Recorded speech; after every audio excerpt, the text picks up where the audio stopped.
happy to have you all with us today. And I would like to welcome our great panelists for today.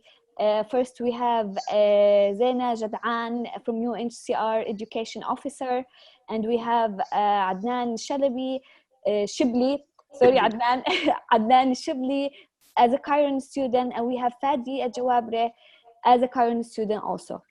And we also, so we will start our session now, and I think maybe we can replay the video, or we can take it from there as and we can talk a little bit about practices that was done by the UNHCR to enhance the higher education virtual learning, and with enhancing the capacity of the higher education.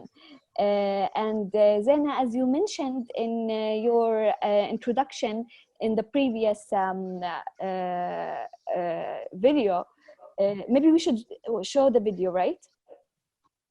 So people could have, yes, please.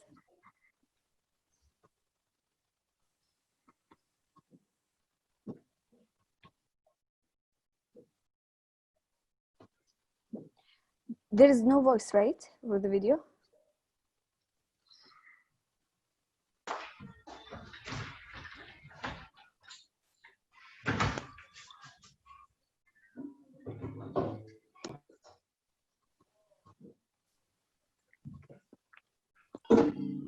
Zeina, there is no voice. Yeah, I think it's a technical issue. I'm not sure, because it's shown to be very fruitful during the pandemic of COVID-19, where it has indeed facilitated the learners' smooth shift into online learning. I think e-learning saves our future, because without it we may stay at home not studying, waiting for states to open and return to the universities. Also, by joining distance learning, you can save both money and time that is spent in traveling to the educational institution. Also, this gave me a lot of flexibility. Like now I can organize my time and the schedule. It helps the learner to depend totally on himself and reduces the individual differences between the learners. أنا بلشت مع كارون قبل سنة، كنت طالب، بعدين صرت فاسيليتر حاليا طالب وميسر معهم. بدرس كورسات كارون مثل أي طالب، عم أتعلم منها. كثير ساعدتني حتى أنشئ شركتي، مستقبلا راح تساعدني حتى أملك شركة خاصة فيني وأملك العمل الخاص فيني. راح يكون في منه إيراد مالي لإلي. And a very good thing for e-learning that lectures were being recorded. I can watch recorded videos and notes that is uploaded by the lecturer anytime and anywhere. The biggest disadvantage of this system for a medical student that there is no practice. Not all of us can attend on time because they don't have a smartphone or a computer. Internet access is often not available.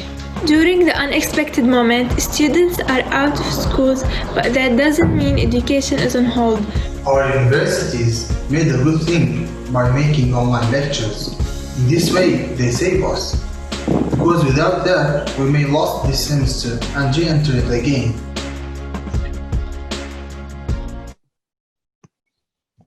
Hi, Shahem. هاي مرحبا. Welcome, Shahem. سهلا. سامعيني؟ Yes, سامعينك 100%.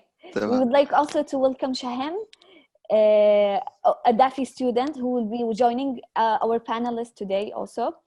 I would like, before we start, I would like to remind everyone this will be a live streaming through Facebook session, and if you have any questions or would you like to add something to the conversation, you can ask a question through the chat box, the Q&A. You can find it, or you can raise your hand and we can unmute you to ask your question or to add your participation.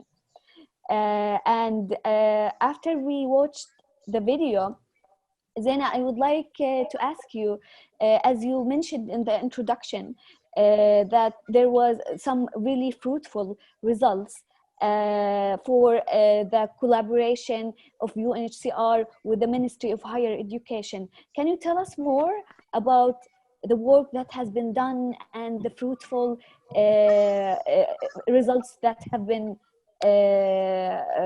occurred to you, and we saw all of that? Absolutely. Actually, I would be very delighted to speak about this excellent, extraordinary, unique experience that showed a very successful collaborative approach between UNHCR and many different levels as well. So on the ministerial level, absolutely, the Ministry of Education and Higher Education, but also with civil society actors as well, academia, think tank, research centers. But to have a specific focus on back to our session and our question, the coordination started long way back before COVID-19, where UNHCR has worked closely with the Ministry of Education, with NGOs and with the Ministry of Higher Education to invest in boosting their capacities and enhancing their capacities to deliver online educational platform and online educational programs as well. So it started with a very interesting project that UNHCR supported together with Learning Equality and Google.org. And we introduced the so-called Colibri platform, which is an offline/online platform. And we established the connected learning hubs, innovative hubs, that hosted this online/offline platform, the Colibri platform. And it was established in 10 community centers in Jordan. Our national partner, Juhud, Marakiz al-Amira Basma, have hosted these connected learning hubs, and we're offering excellent offline platform at that stage through our community centers, and offered learning support materials for youth aged 13 and above, and some below of 13 years old. So it was accessed by Jordanians and refugee learners. It was a very youth learning friendly space. And we reached a phase where we started planning for introducing this Colibri platform to the Ministry of Education, public schools, with the support of Madrasati, which is a national NGO. We worked on aligning the content of the Colibri platform. Around 60% of it was aligned with the Ministry of Education material and curriculum, and all was in Arabic. As you know, the online platform and the educational platform were mainly in non-Arabic speaking content. So the fact that it was Arabic speaking was absolutely a key achievement, and aligning it was a super key achievement as well. At the same time, on higher education level, we have also worked closely with the Ministry of Higher Education on scientific research. And we, together with the ministry and our colleagues from the Connected Learning in Crisis Consortium, did the first national connected learning roundtable in Jordan. It targeted the Ministry of Higher Education staff and faculty members of different private and public universities in Jordan. And it has grassrooted the seeds in Jordan for embedding connected learning as an educational approach in Jordan. This was followed by an instructional design workshop, again, by the Connected Learning Consortium colleagues and teams, and colleagues from Georgetown University, our colleagues in HQ. And this instructional design workshop have supported university professors in Jordan to actually start developing their online courses that came to be a very fruitful investment, frankly speaking, particularly when the COVID-19 pandemic arose. It came as a sudden shock for everybody globally, including Jordan. And the fact that we have invested in both the civil society / NGO connected learning programs with the Ministry of Education connected learning portfolio, and the Ministry of Higher Education staff and faculty members have supported the three actors to respond faster during COVID-19. As an outcome for that, the connected learning hubs with the complete lockdown in Jordan were closed, as you know, but the learning process did not stop. The classes have shifted to become online virtual classes with the support of refugee coaches and Jordanian coaches, and with the support of our partners.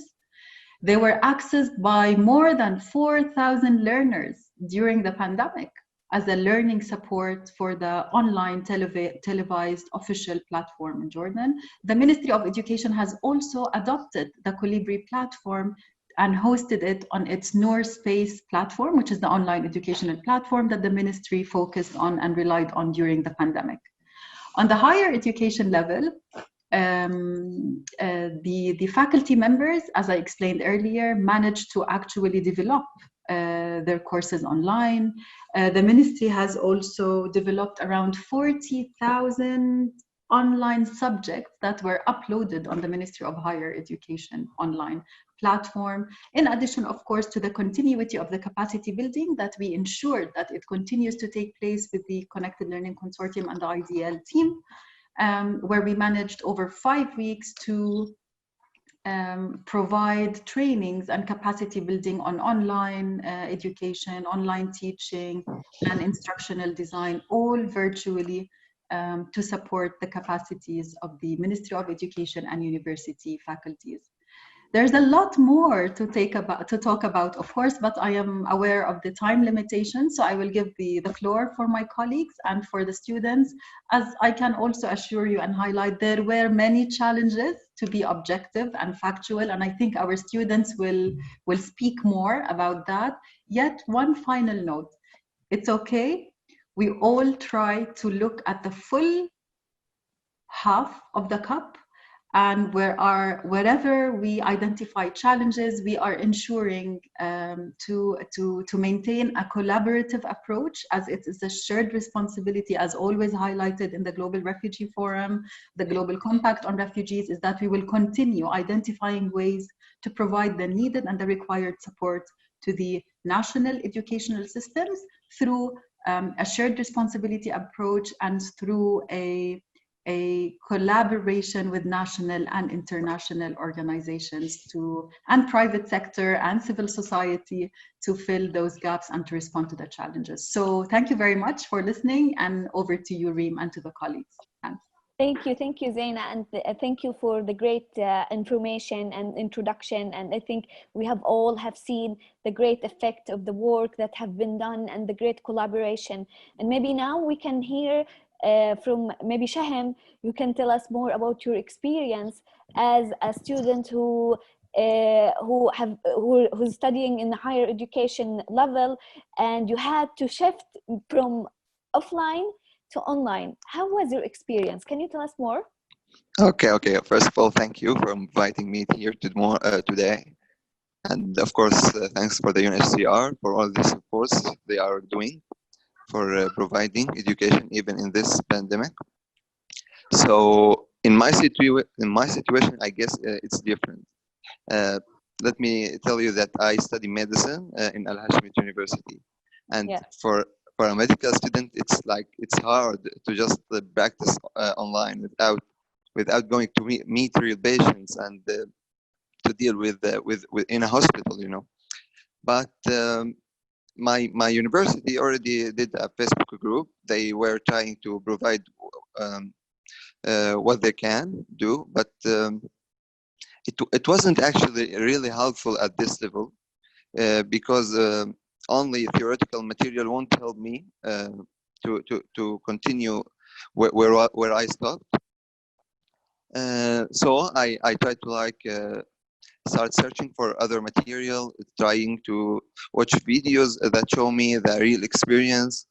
It was helpful a bit, but there was a lot of challenges, especially for me, because like I said, there's no practice, there's no real experience. Asking professors helped me a lot. Like whenever I got a question, I just go to Microsoft Teams or to Facebook and start asking them directly.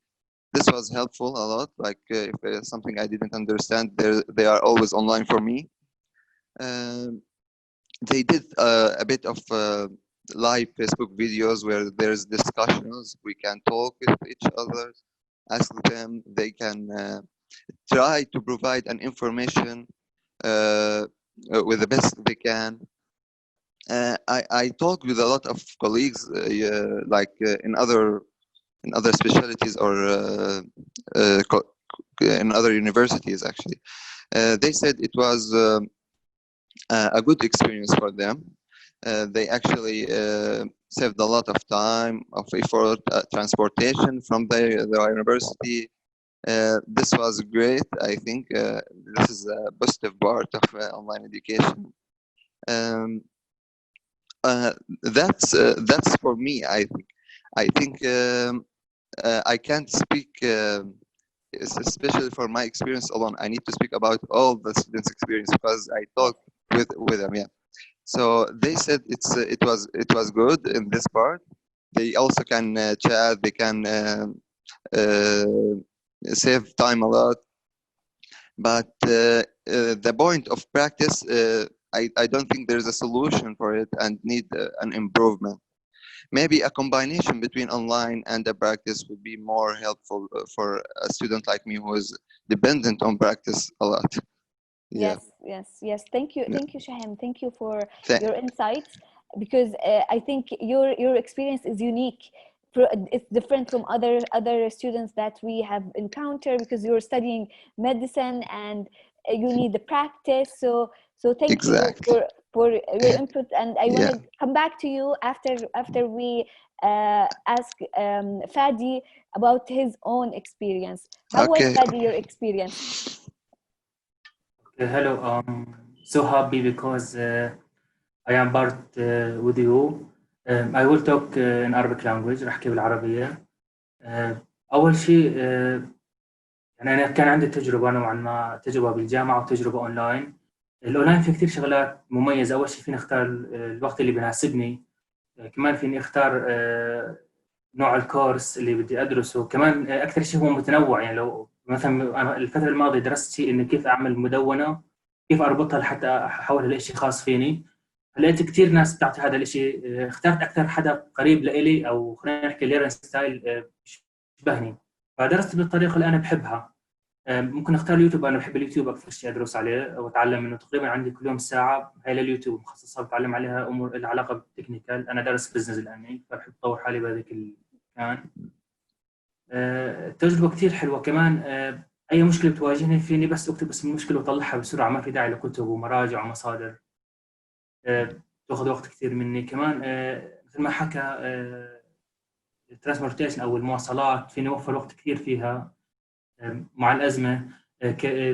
كمان لما تروحي على الجامعة عندك الدكتور نفسه بيعطيك نفس المادة الجامدة نوعا ما، يعني نوع قليل يكون فيها تطبيق عملي. يعني لاقي تطبيق عملي بالإنترنت، فالتجربة كثير تكون حلوة. كمان أحيانا حتى في التعليقات تكون كومنت، فبتعمل بيئة تفاعلية عن أونلاين أكثر من الجامعة اللي الدكتور بيكون حاط قواعد ورولز وكثير شغلات. التجربة بالنسبة لي كانت كثير مميزة، كثير حلوة. يعني حتى الشيء اللي تعلمته خلال فترة كورونا، أنا عملت موقع نشرت فيه 15 مقالة أنا كتبتهم، وفي أكثر من 3000 شخص قدروا يشوفهم. فترة كثير صغيرة كانت. حتى الفترات الماضية تعلمت كثير منها مونتاج، منها البرامج التصميم، كثير شغلات كلها عن طريق الإنترنت. كمان هي مجانية بالنسبة لي، ما عليها أي تكلفة. كمان حتى بتعلم اللغة الإنجليزية في كثير ممكن تلاقي مصادر بتشبهك بالتعليم. ما في شيء بنفرض عليك زي طريقة الجامعات إنه قواعد جرامر. لا، بتلاقي الشيء اللي بيناسبك أنت بتحبيه والشيء أنت ممكن تطوره. حلو كتير. Thank you Fadi. Thank you for as Fadi mentioned, for him it was a fruitful experience and it was flexible, and he really liked how it was. He was not there's no boundaries for him where he can stay, where he can study. So thank you Fadi, and I would like to ask Adnan to tell us, but not about your experience. I would like to ask you what didn't you like about this experience?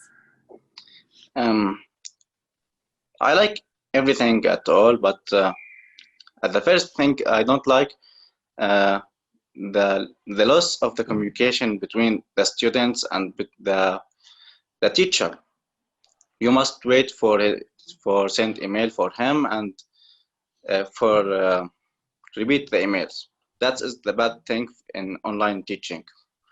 In the Corona, we started to learning in Zoom. That make the communication easier between us and the students or the teacher. That make the learning easier in the like Zoom or GTC or many things that make it easier for students and making communication better for all of us. But I think that as Fadi said, learning online have a lot of experience. You can change the teacher. You can show many students. You can say many experience of the learning outcomes. That's make easier for everyone how can learn in online. In offline, you can say you can't change the teacher if you want, or the course, or if you say that course I don't need, you can't change it in offline.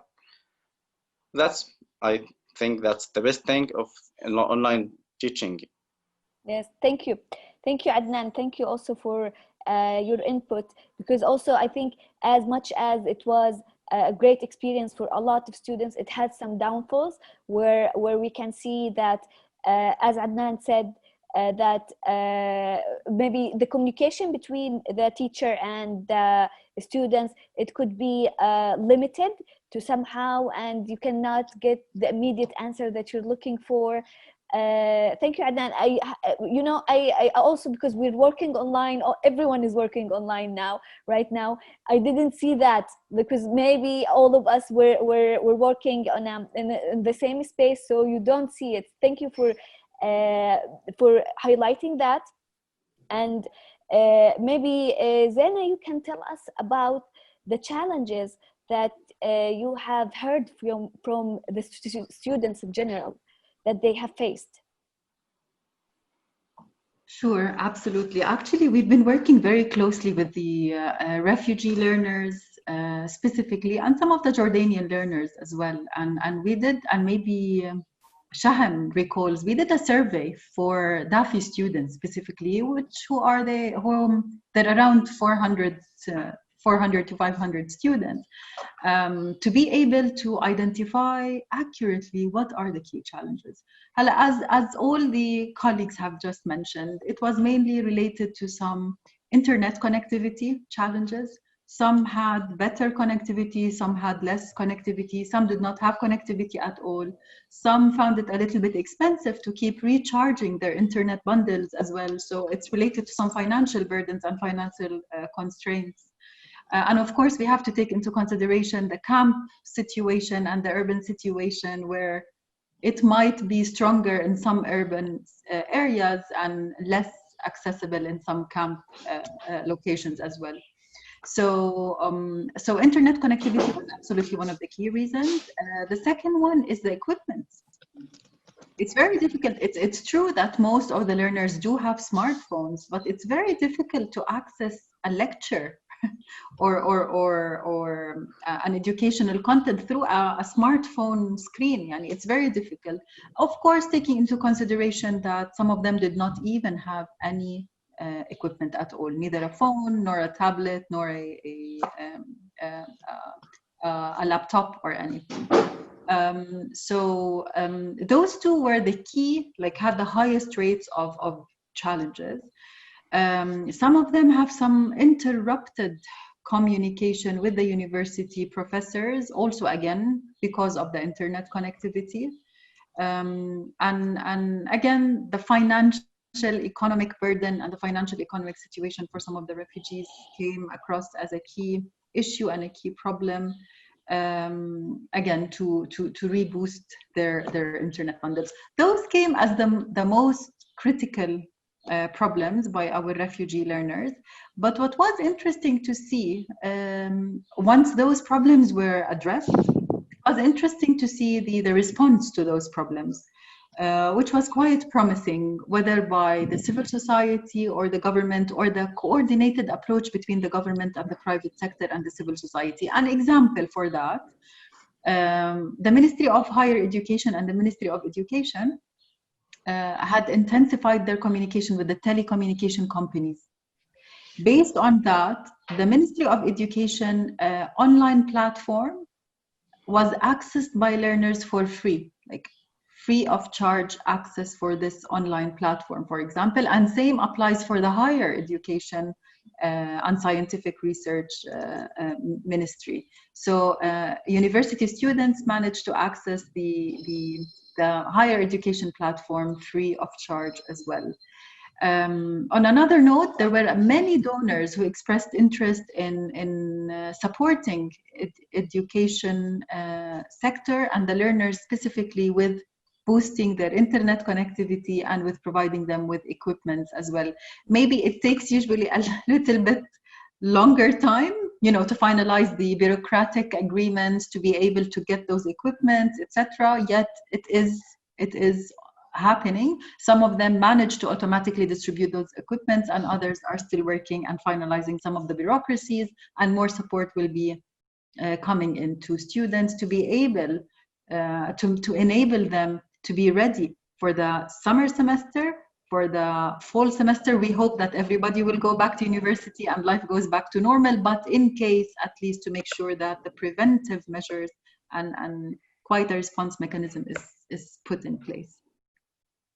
Yes, thank you, Zaina. Thank you for the insights of the challenges. I think we have all seen these challenges, and we have also at Chiron, we were thinking of how we can make the accessibility for our students easier when it comes to online learning. And maybe now we could see if any of the participants they have any questions or would like to ask any question. Please, if you have any question, you can ask them in the Q&A, or you can raise your hand and we can unmute you.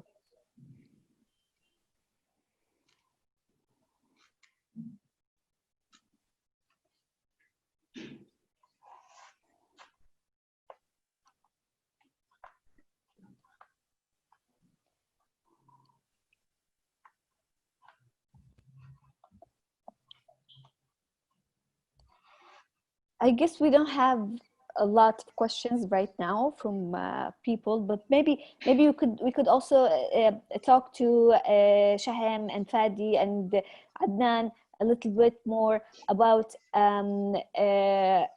how was their experience in general. Shahem? Okay. Yes, I know you talked about the challenges also, and all yeah. that. Did you enjoy it? Of course, actually, it was a new experience. That's the beauty of it. Yeah, you don't need to go like just routine to the hospital and start acting like a normal day. You need now to like explore more. The beautiful thing that the internet is full of material. You just go and watch whatever you feel will help you. You are not restricted to anything, and that was amazing. The exams actually was like a little bit difficult on for the professors, because actually, you know, there are some people who cheats or something. So they made all of our exams like a pass and fail system. They removed the marks for this semester. I guess it's good because, you know, there's some people who studied, there's some people who not studied, and you need to make it fair, like, you know. The UNHCR and the UBL Center stand with us a lot. Like every day or two, I view a survey or a message from them, asking how it's going on, how is the learning system. That was like really, really nice from them, to like knowing that there is someone behind you or standing with you. I need to mention a point which is important. I know the time is yes, limited. no, please do. Okay. The professors actually also need some experiment in the technical stuff. You know, it's like it's new for us. It's also new for them. Some professors didn't knew a lot of technical problems. Some of my exams were having a technical problem. This point should be taken from the professors and the university to train them more, because it affects us like it affects them also. Yes, yes. Yes. I think, thank you, Shaham. I think you brought another topic that is like a really, the conversation that we should have also. Maybe Zena, you could add, I know we have 5 minutes left. Maybe we could talk a little bit about what Shaham just said, that teachers also and instructors, they need some trainings. Have you seen that a lot of organizations, universities approached you for that reason? Yes, absolutely. And at the very beginning of my discussion, I also highlighted, yes, the capacity building and the training courses that UNHCR has been supporting together with the Connected Learning in Crisis Consortium before COVID and during the pandemic as well. So there were many efforts in that regard. However, we do understand that the situation was overwhelming. So for the professors, between digesting the fact that they will be moving to a virtual classroom and designing and recording their courses virtually, despite some of them, as Shaham said, has very limited technical capacities, which we all do actually. Even myself, I was overwhelmed with the whole technology revolution that happened. So for that, it's very important to highlight one important point, that the Ministry of Higher Education has an e-learning strategy. Shaham, Fadi, and the rest of colleagues. And UNHCR and UNESCO, we're trying to help them implement this e-learning strategy. What does it entail? It entails mainly enhancing collaboration and interactive educational technology environment. Tamam? And this means that they will be institutionalizing e-learning within their system, and will definitely have a big component on training and capacity building for the ministry staff and for the university professors. They have also established the National Center for E-Learning and Open Education Resource. And in every university, there is an e-learning center. It's all quite new, right? Some of it happened before COVID, some of it happened as a response to COVID, but what's good about it is that they are focusing on strengthening the capacities of those small centers within every university and the bigger center, which is the hub at the Ministry of Higher Education. What does that mean? It means better capacities for the professors, technical capacities, and it also means better designed online programs and online courses to be delivered for the learners as well. So it's absolutely one of the key objectives, long-term and medium-term and short-term objectives, to build the capacities and train faculty members, university professors. Yes, absolutely. Thank you, Zaina, for clarifying that and give us more insight into the teacher training, because we can see and we all can understand that it's a new challenge and a new experience for all of us to be online. And I think we're out of time, and I would like to say thank you. And maybe we could ask each Fadi, Shaham, and Adnan give us like a really short closing remark from your point of view, like a very short one. Fadi, you can start if you would like to close the session with something really short. يس بس بدي أعقب على تحدي شوي صغير سمعته من طلاب الجامعات، صار مع أصدقاء لي، اللي هو الدكتور لما بيعطوهم المحاضرة فبيعطوهم بسرعة، فممكن بمحاضرة واحدة يعطوهم 40 أو 50 صفحة، فكانوا يضيعوا نوعا ما. ففي بعض الناس اللي كانت بتدرسهم نوعا ما لو يتم زارهم تريننج أو شيء كيف يستخدموا هاي الأداة بالأونلاين، يعني لما يكون كورس مسجل أو فيديو مسجل يكون أسهل تتحكم فيه، أما لما يكون حدا عم يعطيك بشكل مباشر فبكون فيه نوعا ما شوية صعوبة. لازم يراعي الوقت وطريقة، خصوصا كان شيء علمي يعني عشان أسوي هيك شيء. بس أنا حبيت أحكي وشكرا لكم على الجهود جدا رائعة. شكرا لك فادي. شكرا. عدنان. I just want to say a point that said Shaham. for pass and fail courses in universities. That's I want to ask if a student want to continue his learning after that. What's about that course? The university don't take pass and fail. They take degrees 19, 100.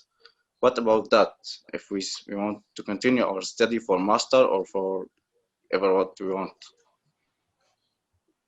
That's just Thank you. that.